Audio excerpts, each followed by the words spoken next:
if a greater than 0,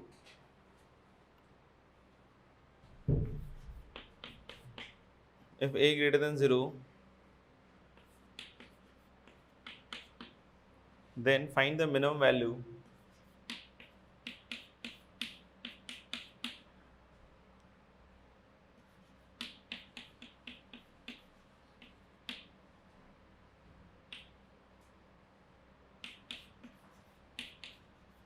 if a greater than 0, then find the minimum value of a plus 2a square plus a cube plus 15 plus a की power -1 plus a की power -3 plus a की power -4। इसमें बस एक चीज़ का ध्यान रखना पड़ेगा, ये जो 15 लिखा हुआ है, ठीक है ना। अब ऐसा नहीं कि डायरेक्टली एम जी एम लगा दो, नहीं समझ में आ रहा है। डायरेक्टली एम जी एम क्यों नहीं लगाएं? जैसे अगर आप इसमें अगर कोई बोले कि सर ऐसे लगा दो, 1 2, इसमें 2 और 1 3 3 6, उधर कितने 7 है क्या? 8 है। तो इसको जैसे अगर कोई बोले कि नहीं सर तोड़ के लगा देते हैं, और 2a स्क्वायर को लिख दें a square plus a square, तो 3 2 5 2 7 और 1 8, तो 4 5 और 3 8, तो इस ग्रेटर देन इक्वल टू क्या आ जाएगा? समझ में आ गया? और 8 उधर क्रॉस मल्टीप्लाई करोगे, बोलो कि this is the minimum value, तो दिस इज रॉन्ग। नहीं, क्यों रॉन्ग बताओ भाई?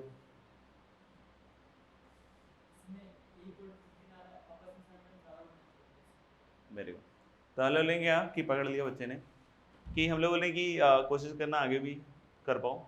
तो जैसे हम इक्वालिटी की कंडीशन रखेंगे तो ये दोनों ऐसे करके बराबर होगा, तो वो दिख रहा है कि इक्वल टू बनाएगा, इससे इक्वालिटी करोगे नहीं। लेकिन जैसे इन दोनों को बराबर करोगे तो इक्वल टू 15 आ जाएगा, तो ए एट ए टाइम 15 और 1 दोनों थोड़ी हो सकता है। समझ में आ गया? तो इसलिए हम लोग बोले कि ये सही नहीं है। तो एक काम कर सकते हो कि आप चाहो तो 15 ड्रॉप कर दो, क्योंकि इसी कारण गड़बड़ हो रहा है।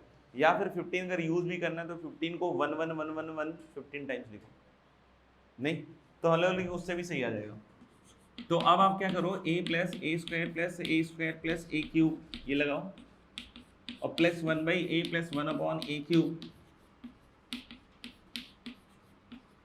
और बोलो upon 7 is greater than equal to कितना हो जाएगा? 1। इसमें इक्वालिटी होल्ड कर जाएगा, क्योंकि आप देख सकते हो इक्वल टू 1 पे सारे टर्म्स क्या हो जाएंगे? इक्वल। तो ये पूरा 7 से बड़ा होगा, और दोनों साइड 15 जोड़ोगे तो टोटल 22 से बड़ा, यानी कि मिनिमम क्या हो जाएगा इसका? 22।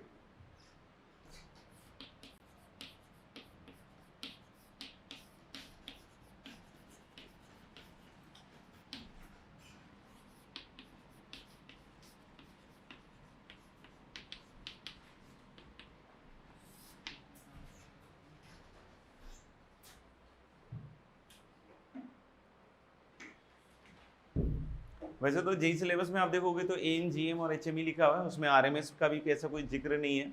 लेकिन वो सब भी अपन इसलिए देख लेते हैं कि कुछ क्वेश्चन जो जेई में आता भी है वो इन सब इनइक्वालिटीज थोड़ा जल्दी हो जाता है, ठीक है ना। उसी सीरीज में एक नई इनइक्वालिटी है आपके पास, कॉशी-स्क्वार्ट्ज इनइक्वालिटी। इसमें हम लोग बोल रहे हैं क्या कि अगर मान लीजिए a1 a2 a3 till an are numbers, real numbers, और b1 b2 b3 are also real numbers. ध्यान दें, इसमें मैंने पॉजिटिव टर्म का वर्ड का यूज नहीं किया।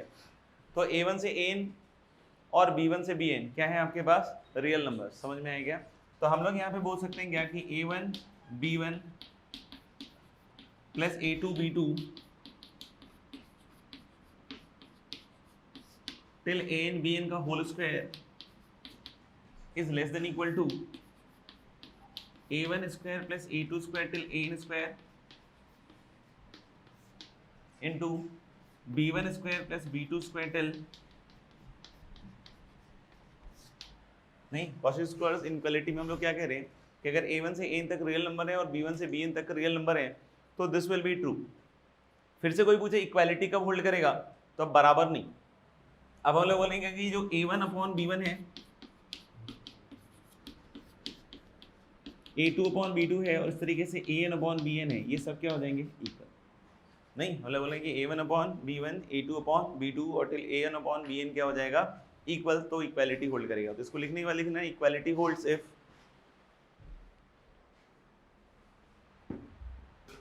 equality holds if a1 upon b1 equals a2 upon b2 and so on till an upon bn। ठीक है, प्रूव करके दिखाओ। अच्छा ये दिख रहा है ना कि अगर हम पॉजिटिव नंबर के लिए प्रूव कर दें, नहीं अगर इस इनइक्वालिटी को इस इनइक्वालिटी को पॉजिटिव नंबर के लिए प्रूव कर दें, तो अगर पॉजिटिव नेगेटिव का कॉम्बिनेशन होगा तो कोई फर्क पड़ेगा नहीं है। क्यों? क्योंकि ये वाला साइड तो क्या ही चेंज होगा उसमें, नहीं नेगेटिव भी ले लो, समझ में ना, क्योंकि स्क्वायर हो जाएगा, इधर वाला वैल्यू और कम ही हो जाएगा। तो अगर इधर वाला वैल्यू और कम ही हो जाएगा तब भी इनइक्वालिटी तो रहेगा ही रहेगा। तो आप चाहो तो अभी पॉजिटिव के लिए प्रूव करके देख लो। हाँ, इक्वालिटी वाले केसेस को हैंडल करना पड़ेगा, ठीक है ना। बाकी हम लगाने के लिए रियल नंबर्स के लिए अपन इसमें अप्लाई कर सकते हैं, ठीक है, करते हैं। इसमें क्या आप एक क्वाड्रेटिक बना लीजिए,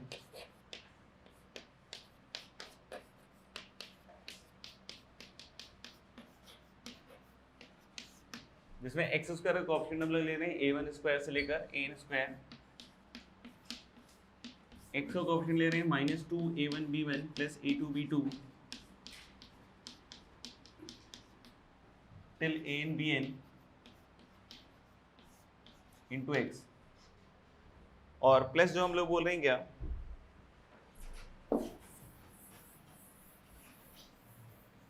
कांस्टेंट टर्म है that we are taking as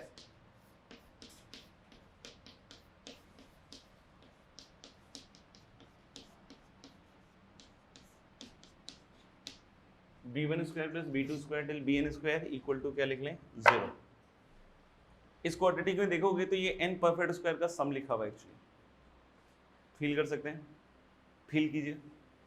a1 square x square पहला टर्म क्या लिखा हुआ है, a1 square x square minus 2a1b1 x और प्लस b1 स्क्वायर, नहीं a1 स्क्वायर एक्स स्क्वायर और माइनस 2a1b1 एक्स और प्लस क्या आएगा b1 square, that is nothing but a1 x minus b1 का होल स्क्वायर।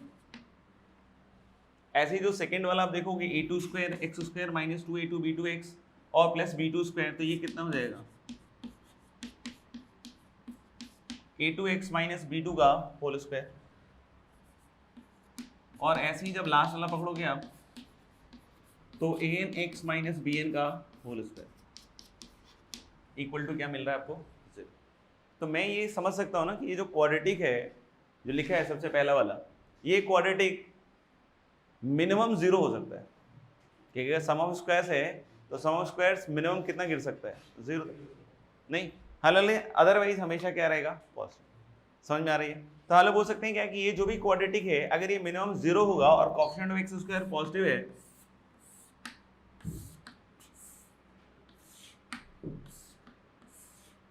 नहीं तो अगर coefficient of x square positive है तो क्वाड्रेटिक के ग्राफ की 3 पॉसिबिलिटीज है, लेकिन ये पॉसिबिलिटी तो पॉसिबल ही नहीं है ना। क्यों? क्योंकि हम लोग बोल रहे हैं ये जो क्वाड्रेटिक लिखा हुआ है ये सम ऑफ स्क्वायर्स है, तो नेगेटिव तो कभी होना नहीं, तो ये हट गया। तो या तो ये ग्राफ पॉसिबल होगा या तो ये पॉसिबल होगा, मतलब इसका जो डिस्क्रिमिनेंट होना चाहिए, नहीं इस क्वाड्रेटिक का डिस्क्रिमिनेंट होना चाहिए, वो क्या होना चाहिए, लेस देन इक्वल टू क्या होना चाहिए, 0। और जैसे ही डिस्क्रिमिनेंट निकालोगे तो ये कितना आएगा, 4 times a1 b1 plus a2 b2 till an bn का whole square minus 4 times common ले लिया 4, ठीक है ना, क्या आएगा a1 स्क्वायर से an square into b1 square से bn square is less than equal to 0, क्योंकि डिस्क्रिमिनेंट क्या लगाया है, लेस देन इक्वल टू 0, तो 4 तो उधर चला जाएगा।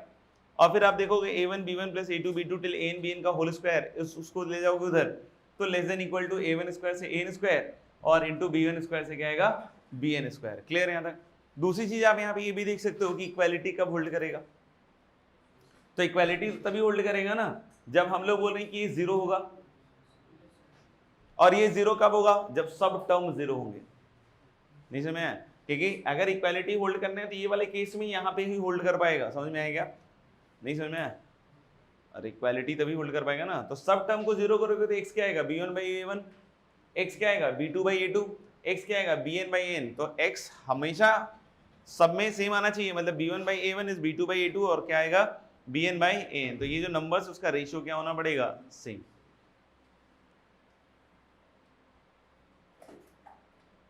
एम जीम से कुछ कर सकते हैं क्या इसको प्रूफ? अपन पॉजिटिव मान लेते हैं A1 B1 A2 B2 और AN BN को, ठीक है ना। नेगेटिव के लिए तो बता ही दिया ना, सेट तो हो ही जाएगा, ठीक है।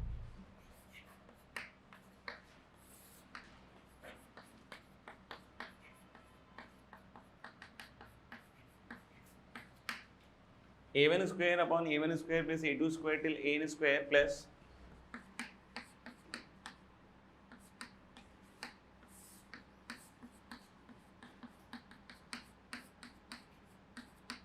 B1 square plus B2 square till Bn square B1 square upon this is greater than equal to 2 times A1 B1 positive मान रखा है इनटू क्या आएगा। अगर इसको मैं थोड़ी देर के लिए x मान लूँ, ठीक है ना, और इसको क्या मान लूँ y, देखते रहना है। इस पूरे को मैंने क्या मान लिया x और इस पूरे को क्या मान लिया y, तो इन दोनों का प्रोडक्ट का रूट अंडर में तो A1 B1 आ जाएगा और इधर क्या आ जाएगा रूट XY, और 2 तो समझ में आया ना, क्योंकि AM अपॉन 2 होता है, मतलब दिस अपॉन 2 होगा, तो 2 से क्रॉस मल्टीप्लाई करोगे तो ये आएगा। साइक्लिकली अब A1 से AN के लिए लिख दो ये रिजल्ट, जैसे अब A2 स्क्वायर अपॉन x लिख दूं और plus B2 square upon is greater than equal to क्या हो जाएगा 2A2 B2,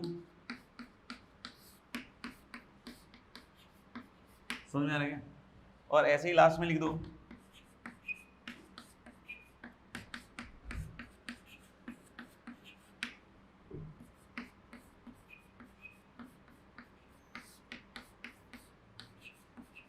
तो 2AN BN upon root under XY। अब देखना इन सबको जोड़ोगे तो ऊपर क्या बनेगा A1 square plus A2 square till AN square और नीचे x है, तो A1 स्क्वायर से AN स्क्वायर भी x है, तो x अपॉन x सोचो, नहीं सोच पा रहे हो, देख लेना।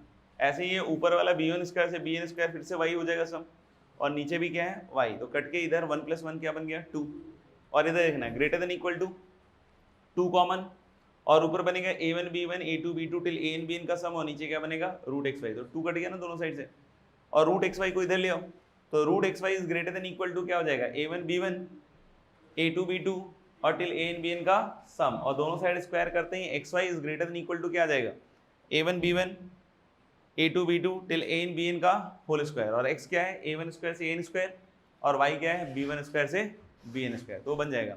अब कोई पूछे इक्वालिटी, इक्वालिटी के लिए हम लोग फिर से यहाँ पे देख सकते हैं कि इक्वालिटी के लिए हो जाएगा ना कि दिस अपॉन दिस, नहीं समझ में आया,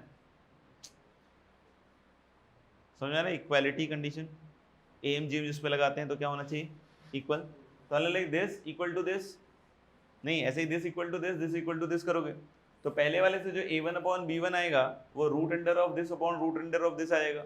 ऐसे ही A2 अपॉन B2 निकालोगे तो फिर से वही चीज आएगी, A3 अपॉन B3 निकालोगे तो वही आएगा। यानी क्वालिटी का कंडीशन आएगा क्या कि A1 upon B1 is A2 upon B2 और टिल कहाँ तक आ जाएगा AN अपॉन BN ना, वो करो कहाँ टेंशन है। लिखना आगे सवाल,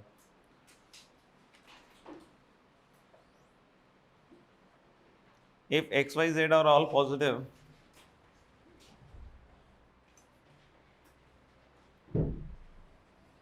if x y z are all positive such that x plus y plus z equal to 3,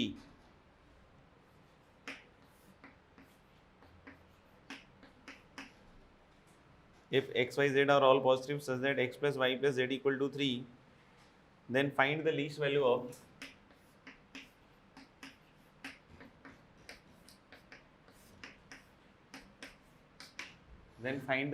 of x upon 6 minus x plus y upon 6 minus y plus z upon 6 minus z। ऊपर वाला bit कर ले। अरे then x plus y plus z कितना दिया हुआ है 3। एक तो तरीका है कि सिंपल कि आप ऊपर वाले को वेरिएबल मुक्त कर दें।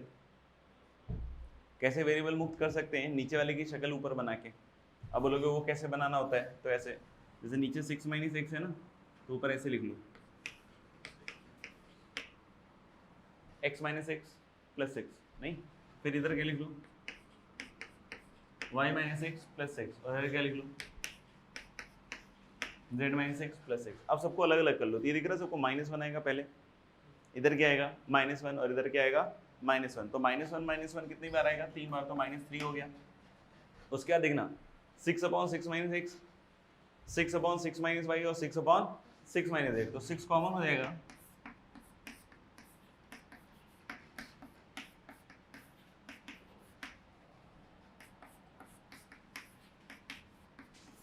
ये समझ में आ रहा है? ये एक्सप्रेशन मैंने अभी पहले क्या कर लिया, सिंप्लीफाई।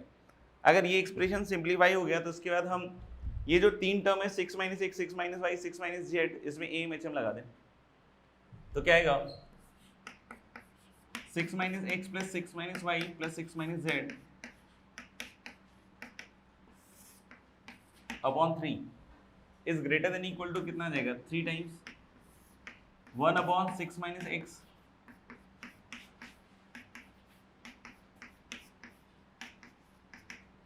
ये समझ में आएगा।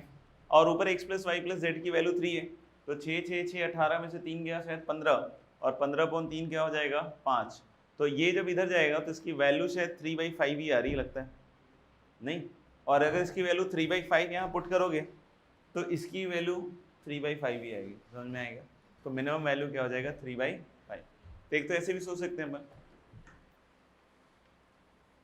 अच्छा, कॉशी स्क्वायर का हम लोग सेकेंड फॉर्म देख रहे हैं, अगर ये लिख लिया हो तो then equality is like this, x1 square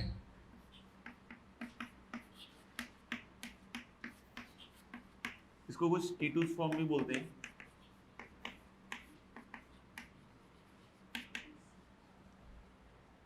x1 square upon alpha 1 plus x2 square upon alpha 2 plus x3 square upon alpha 3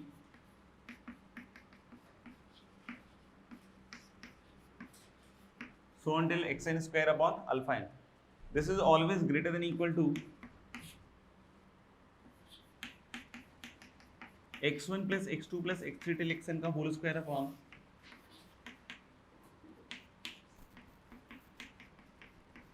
alpha 1 plus alpha 2 till alpha n का सम। और फिर से इसमें इक्वालिटी होल्ड करेगी जब x1 by alpha 1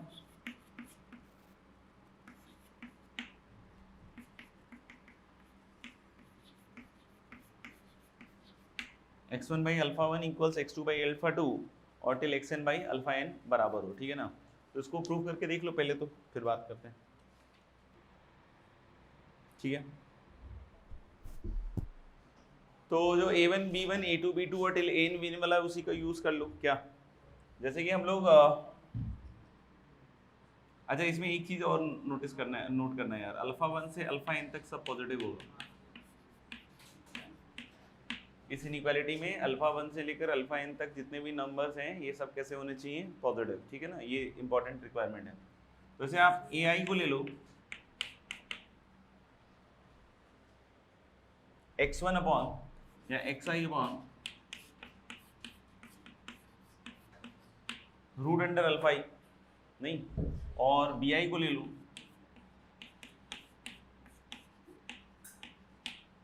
root under alpha i, समझ में आ रहा है?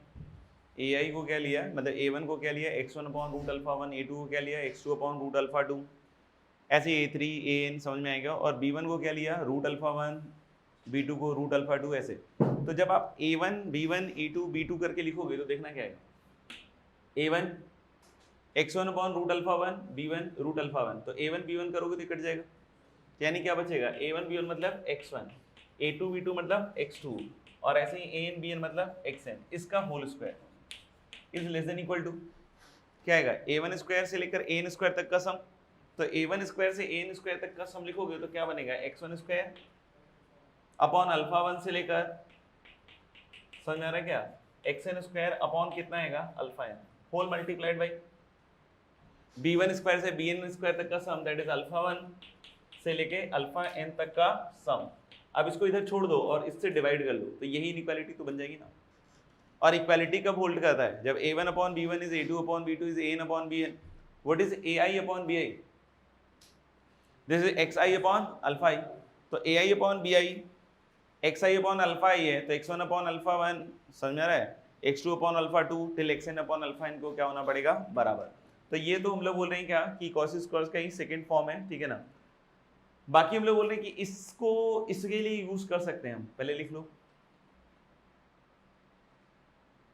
देखिए इसको अपन इसके लिए यूज कर सकते हैं, क्या करो कि ऊपर नीचे x से मल्टीप्लाई कर लो, ये समझ में आएगा, ऊपर नीचे y से मल्टीप्लाई कर लो और z से मल्टीप्लाई कर लो। तो अगर x से मल्टीप्लाई करोगे तो एक्स स्क्वायर अपॉन क्या आएगा 6x minus x square, y square upon क्या आएगा 6y माइनस वाई स्क्वायर, और z स्क्वायर अपॉन क्या आएगा 6z माइनस z स्क्वायर। तो अगर ये T2's फॉर्म अगर लगाते हैं तो this is greater than equal to क्या आएगा, ऊपर देख लो x plus y plus z का whole square, what is x plus y plus z 3, तो 3 का स्क्वायर कितना हो गया 9, अपॉन इन तीनों का सम आएगा डायरेक्ट, तो 6x plus 6y plus 6z, तो अगर x plus y plus z 3 है तो ये कितना हो गया 18, और माइनस क्या आएगा सिग्मा एक्स स्क्वायर, नहीं समझ में आया क्या आएगा sigma x square, what is sigma x square upon 3, नहीं this is greater than equal to R M same x plus y plus z upon 3 का whole square, so what is x plus y plus z 3, तो 3 upon 3 का whole square कितना हो जाएगा 1।